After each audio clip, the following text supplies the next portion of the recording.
नमस्कार दोस्तों, ये डिक्टेशन 80 शब्द प्रति मिनट का होगा, जो कि 400 शब्दों का रहेगा।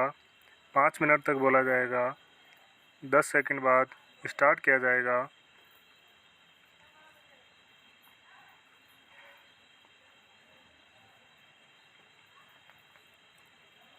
स्टार्ट। उपाध्यक्ष महोदय, रूस में भारत के जो मानचित्र प्रकाशित हुए हैं, उनमें भारत के कुछ हिस्से को सही तरीके से नहीं दिखाया गया है।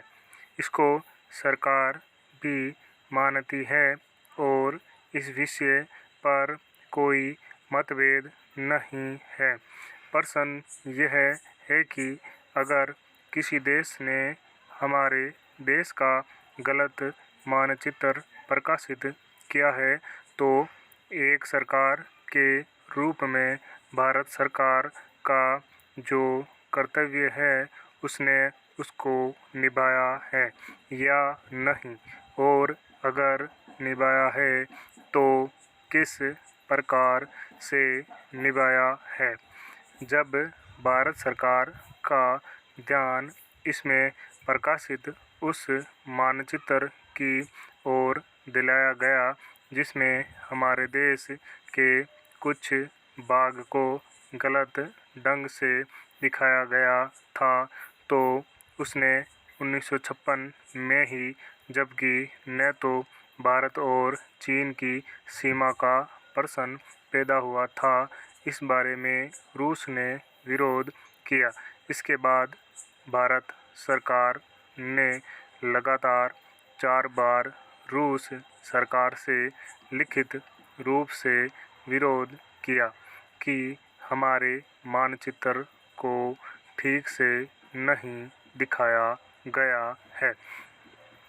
जिस मानचित्र को लेकर यह चर्चा हो रही है, जब उसकी ओर भारत का ध्यान गया तो उसने जून, जुलाई और अगस्त में लगातार 3 बार अपने राजदूत के माध्यम से और रूस के जो अधिकारी हमारे देश में आए, उनसे बातचीत करके रूस का ध्यान इस ओर आकर्षित किया कि उसने इस देश का मानचित्र ठीक नहीं दिखाया है।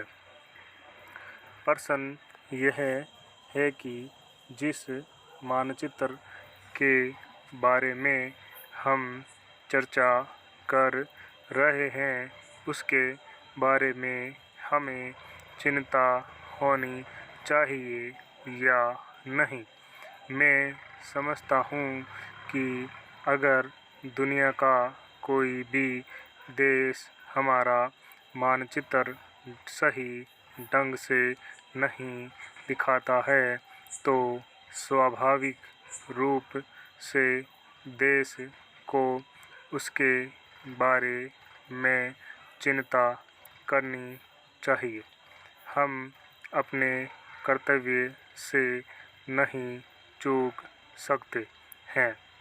लेकिन जहाँ तक इस चर्चा का संबंध है, मैं माननीय सदस्य की प्रशंसा करता अगर वह उन समस्त देशों का जिक्र करते और निंदा करते जिन्होंने हमारे मानचित्र को गलत ढंग से दिखाया है।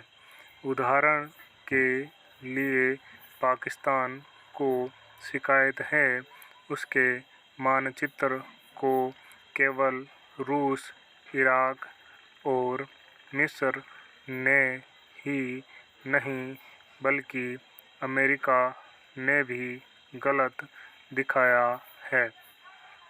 जिस कश्मीर को हम भारत माता का ताज और मुकुट कहते आए हैं, जिसे हम कहते हैं कि वह इस धरती पर हमारा स्वर्ग है, उस इलाके को बिल्कुल उनकी दया और कृपा पर छोड़ दिया गया है। यह बात उत्साहवर्धक नहीं है। स्टॉप।